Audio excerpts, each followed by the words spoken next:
Alrighty, welcome Ben, everybody, to Bird Bros. I'm Matt, Chris. and the last time we did a Penguins video was the start of December. I didn't think we'd be starting this video the way we're starting it. The Penguins finished December with a record of 5-9. That's not at all how I thought things would go. How many overtime losses? A lot of overtime losses, a lot of blown leads that led to overtime losses. 5, 3, and 6 or something, probably. Yeah. When it all comes down to it, but it's still a loss and a loss. Yeah, well, especially when those overtime losses were blown leads. Well, we gotta stop recording when the Pens play because the last 2 times we recorded, they got blown out. They did. So that's 2 losses right there. Yeah, it wasn't pretty. It wasn't pretty. So really, without the podcast, they'd be 5, 1, and 6. Which isn't that 5 and 7? That's a little bit. That's better. not good for us, though. That means we can't record. Well, maybe it is good because then we just watch it. We don't have to worry about recording. Right. Why am I recording when I'm on Chalky? Yeah, exactly. Well, we do have 2 trades. They're looking better though. They are. We have 2 trades to discuss and react to. They acquired Chinnikov from the Columbus Blue Jackets for Danton Heinen. They talked about him in the offseason, about getting him. I wanted the other guy, the defenseman from Columbus. Can't think of his name now. Dante Fabro. And he's good, but we would need to trade more than Danton Heinen. Danton Heinen, every time my sister gets a favorite player, they trade him. Well, Hornquist retired, Heinen, yeah, they all. Hagelin went to Washington. So she likes Swedes. blonde Swedish people. Well, I don't think Heinen's Canadian, but I think maybe he has Swedish in him. Maybe a little bit.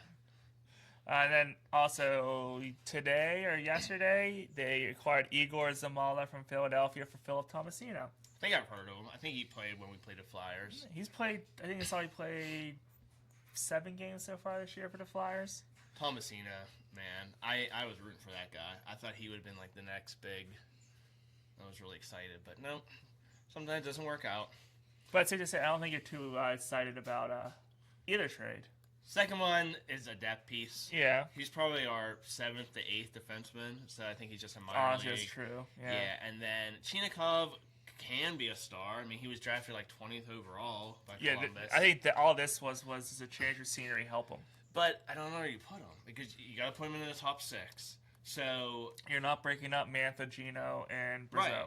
Right. That's the second line. So your first line, Crosby, Russ, definitely. Yeah. So do you drop Raquel down to the third? No, because then you have to drop him to the 4th because you're not breaking. The third is you're not breaking up the kid line. Right. So yeah, what do? You know, and then you got to scratch people because the 4th line's a Charlie Lizotte Dewar. You're not going to mess with that either. There's no spot for him. Like while Malkin's injured, maybe you put him on the second line, I guess. So that means you scratch Novak.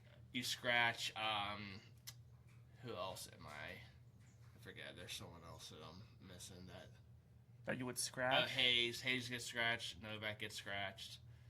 So that's the only place you can put him. Or do you put if Malkin's still injured, you put him on the first line with Crosby and Russ, and Raquel goes down because he can center Brazeau and Mantha. That's the only thing you do until Malkin comes back. But he's not going to play full time when Malkin is healthy. Yeah. So I have no idea.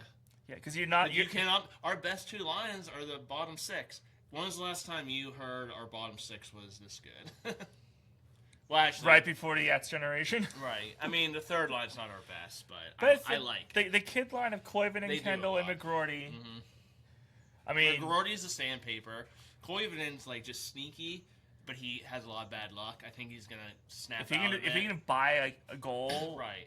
When he scores a goal, he's gonna score like 4 in a game. Kendall's the sniper. McGroarty's the sandpaper, and then I think Koivunen is playmaker, like speed guy, like the Duper, the Dupuis kind of. So could you compare this to the Cook, Stahl, Kennedy line from 09? No, because those are different players. I mean, Stahl. Same premise though. Well, Stahl was a defensive forward, the size. Yeah. They don't have any size there. No. And he wasn't sandpaper like McGroarty. Cook, I guess, was a sandpaper. I would say Cook was the sandpaper. Kennedy was the playmaker. And yeah. They didn't really have a sniper because Stahl was good. And Stahl, like, maybe Kendall will be as good, but Stahl was drafted 2nd or 3rd overall. Like, these guys are dudes. Point being, this third line has a chance to be really, really good. Mm-hmm. I just like the young blood. I think it really helps. Because, like, the last couple of years, who was in that spot? You know, we had Like Hayes was there, and who were some of our other old farts that I can't even think right now. But They weren't that good because I don't remember any of them. right. I don't. I mean, who was there? Yeah, A bunch of names. A bunch of names were there. That's gonna bother me. Why can't I think of just last year? I'll keep talking. I don't know, but yeah, it's not good. So looking at the standings right now, and this is, I was gonna wait to do this, but there's just some things in here, and this shows you how close the Eastern Conference is, and how it's basically gonna be topsy-turvy for the entire season. So looking at the Metropolitan Division, the top three, Hurricanes are 24-13-3, 51 points. Islanders 22-15-4, 48 points, and the Flyers are 20-12-7 with 46. I can't believe the Flyers are that good. That's not the top three I would have predicted to start this year. Last year, real quick, this guy I was forgetting, Michael Bunting. Him, Tomasino, Anthony Beauvillier, like that was their third line. This is a lot better. Yeah. Anyways, it's just not a bunch of dudes. Thank you, Wikipedia. There you go. Or Google. And looking at the Atlantic Division, the Red Wings 24-14-4, the Lightning back up there 24-13-3. John Cooper, Coach of the Year. Canadians 21-12-6. So the top two teams in each division, what do they have in common last week? The Pens beat them both. Yeah, you're right. You're right. We struggled against the Canadians. I think we only saw the Islanders once. Yeah. I think we lost in the shootout.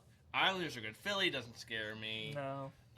Capitals are coming back to earth. Ovechkin's not scoring that much. I think he has like 15 goals, Yeah. but for him, that's not a lot. Yeah, but look at the wild card, 21-15-5, the Capitals. And here's the second wild card team, the Buffalo Sabres, 21-14-4. They're getting hot. I'm not keeping track of them, so I don't know if they're doing. No, I defensively, because I know they have a good goalie. They got young players, so I don't. Lindy Ruff, I think it's probably coaching. Yeah, Lindy Ruff. Buffalo is one of my teams in the early 2000s, late 90s. And they struggled at the start of the year. The national media was like, "Oh, Buffalo's going on a bad year, so you don't pay attention to them." Right. And when I saw that they were in the wild card position right now, I was like, I don't think they're going to keep it up. But because they're a really young team. Yeah. They are really they are the X generation Penguins. They're just really young, and I think the best teams are. I do think Detroit's for real, top three. Lightning are definitely for real. Canes again, are coaching. for real. John Cooper's just proving how good of a Canes coach he are for real. is. I think the Panthers can sneak into there, even though they're not having a great year. The Hurricanes are just the Hurricanes. They're always good in the regular season. And then the playoffs come. I'm curious to see Canadians. I'm curious Canadians to see are they the stay team. there. So in Atlantic, I think the Tampa Bay definitely, and then can who else is in the Atlantic? Well, that's the Detroit. Can Detroit hold off Florida? Florida might be one of the top three, and I think Canadians are going to be one. So of the the top outside three. looking in, I dumb luck this. I have two from the Metropolitan and two from the Atlantic. The Panthers are 21-15-2. The Penguins are 18-12-9, and have played like 4 less games than everybody. Right. The Maple Leafs. Well, we can be in second place, I think, once all the games catch up. The Maple Leafs are 19-15-6, and the Devils are 21-17-2. They're depressing. The Devils again. They have all that skill. They can't put it together. They need a coach. They need to find a coach. I think the definites are the Lightning and the Canadians in the Atlantic. I'm going to pick Florida as the third. And then in the Metro, Canadians. And then I think everything else is kind of up in the air. Could be the Caps. Like I said, I could see the Caps. Could be the Pens. Could be the Islanders. I could see the Penguins as a top 2 team in the Metro. It's a giant cluster this year, the Eastern Conference. Yeah, I think the Atlantic is better. So both wildcard teams might come out of the Atlantic when it's said and done. So we might need to get the top 3 to make the playoffs. Yeah. So this leads to a question I have, and I saw like national media people throwing it out there.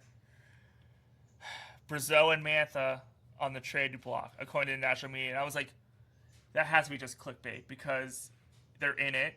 And if they continue to be in it, why would you trade your 2 best players? Well, and I'm sorry. 2 of your best scorers. I don't think either one of them is going to fetch a lot. No. They're both a little bit older. They're making Gino look good when he's on the ice. They're both a little bit older, and especially Brazeau I think he was undrafted. Like, he didn't come from good pedigree. Yeah. We're not going to get like a second or first round pick for them. No. And so the Penguins don't need it. They still have a ton. Well, we're trading draft picks to get younger but players. that's the point. They still have 34 picks. And how about the last 3 years?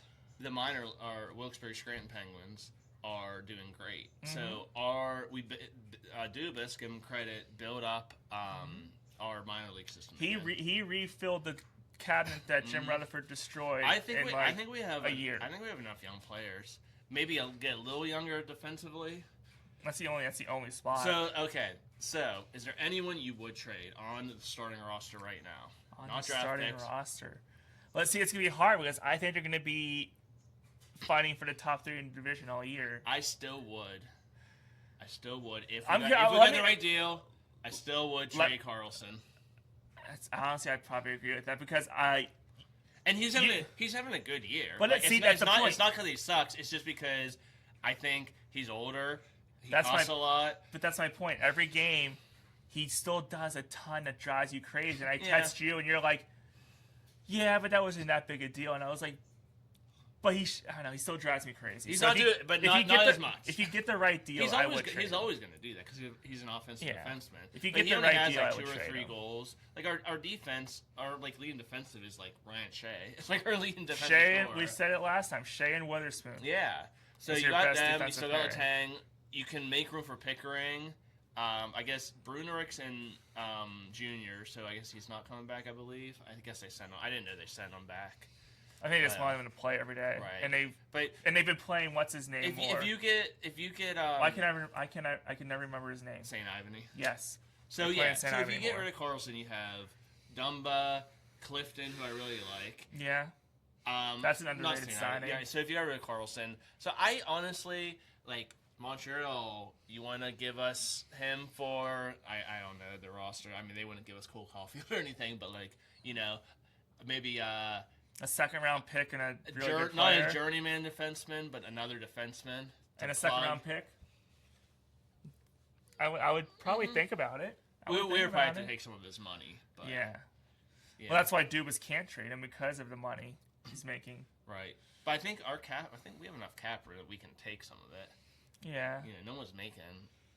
No, that's what minus our Dubas three. did a We great got rid job of the past. Jari. He got rid of Yeah. the past 2 years. And then how about the goalies? That's the question. Who's going to take the reins and earn the starting job in net most of the time? Skinner, Seeloffs, or Miroshov? And then Bloomquist is down there too. So we got 4 goalies that have NHL experience.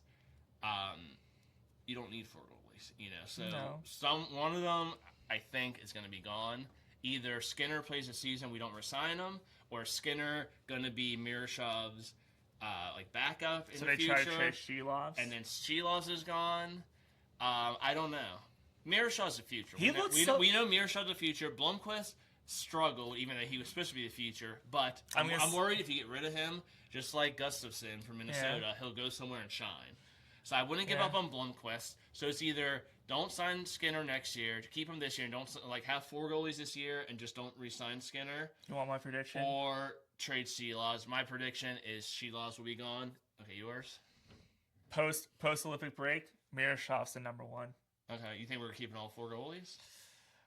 So I can see us Skinner's the backup and Shelovs is in minors, but I think he'll have to clear waivers and someone might pick him up anyways. I can see us trying to trade Seeloffs for someone. I don't know for what. No, not much. Not much. Not much. Yeah. Probably a him. low round third him. or fourth round pick and a minor league. Not even a third or fourth. I think like a 6th round probably, or a player to be named later. Well, I like Shelovs, that's what I mean. Like a low round draft pick and a journeyman. I like Shelovs, but I don't think we're getting a lot for him. But I actually like Skinner. I think he's been in the Stanley Cup the last 2 years. And he's gotten better. Yeah. He looked bad for first few games he played. He looked bad against. I know it was his former team, so they know his weak spots, but he's not good puck handling. No. Jari was so much better. So that kind of makes me nervous, but that's why I think Miroshov post Olympic break. If it's Miroshov and Skinner as our goalies, Blomqvist is in the minors, barring if someone gets injured, he can come up. And Seeloffs is trade bait. Yeah. And I like Seeloffs. He's not that bad of a goal. He reminds me of Hedberg a little bit. Oh, I love Hedberg. Nah. No. I love Hedberg. I think it's the size. No. It's the size and number 1, and I think. Hedberg got us to the conference championship. Yeah, he did. Yeah, Hedberg was for a year and a half. Hedberg was my favorite player. Yeah, and he could play the puck. It was great at playing the puck. The Moose. Yeah. So we'll see. There wasn't a lot in those days. I don't think it's smart to keep 4, but if you want to keep 4 goalies, then You know, That's fine. or you can see Loss and Carlson to Montreal. I don't know. I don't know why. Do they need a goalie? I don't know why I'm picking Montreal. Send them back to Ottawa. Yeah. He might just go back to Ottawa and retire. I'll have to do some. Yeah, I don't know. Yeah, It's some research. Hey, to all you people saying the season was gonna be a lost cause for the Penguins before it started, wrong, suckers. And I didn't think that either. No, I didn't. It was just a and bunch I of didn't people. want to. When did tanking become a thing? I think the Miami Dolphins. The NBA. No, Miami Dolphins. Oh yeah, they invented tanked that. for Tua. No, even before that. No, yeah, it was before tank. The NBA is famous for There tanking. was one team in the NFL that maybe the Jets, someone was tanking, and The Colts tanked for Luck. Yeah, like it's been around in NFL, but it's tanking's stupid. It really is. Like, so you're basically telling Especially for you're the basically draft telling your lottery. fans that we're not gonna You're try to paying win. all this money to come to games, and Watch us we're lose. trying to lose. Yeah. Yeah. Like even in 04 or And again, I'll keep bringing it up. when we got Crosby, we were so bad. We weren't tanking. We just put together a terrible roster, and we just happened to lose. That's not tanking. And then the lockout helped us because it gave us the better chance in the lottery. So yeah, and Crosby would be mad, but if we traded all our good players for young players or draft picks, that's not tanking in my opinion. No. Tanking is just the Yeah. roster or lineup and. Yeah, no, this team is going to be in it. They're going to be fighting for the top 3 all year. And I'm just going to keep bringing it up. And it's not fair to do to this guy because he's a really good player probably, but have you heard anything about Gavin McKenna at Penn State? And look, it takes a couple years. Bedard's finally having a good year, but he's undersized. That's why I said it's not he's fair. out for the year. He's injured. Celebrini, I don't know if I said it just to you or on here. I said Celebrini is the best. And he's on the Canadian. Next best, next to like Crosby and McDavid in the last few rounds. And he made the last Olympic few drafts. roster. Yeah. Better than Bedard. Matthew Schaefer is going to be a good defenseman, but like McKenna isn't going to be. If he's a Celebrini, which I even doubt that, I think that's his He peak. could probably be like That's his peak. He could be a Cole Caulfield or he's more likely to be a Cole Caulfield, Connor Bedard, I think. Mm-hmm. I don't think he's a Celebrini. Like John Tavares, back in the day was Yeah. number one. He was supposed to be the next Crosby. Yeah. Has a great career. Yeah. Probably not Hall of Famer, but like, yeah, McKenna's not gonna be McDavid Yeah. or Crosby. You don't get those every day. And it's Anyways, going to take. He's one of those yeah. players. It's going to take him a couple years to get used to playing in the NHL. So he's not a surefire thing. So it's not fair to put the number 1 pick on him. And that's the best thing. That's my point. The Penguins are in the playoff hunt, and they're going to be in the playoff hunt all year, and that's exciting for Pittsburgh. The upcoming schedule: they're at the Red Wings on Saturday. They're at Columbus on Sunday. So 2 huge games. Columbus, of course, our division. Yeah. They're bottom feeders, but let's get 3 points, 3 to 4 points. Yeah, on the road.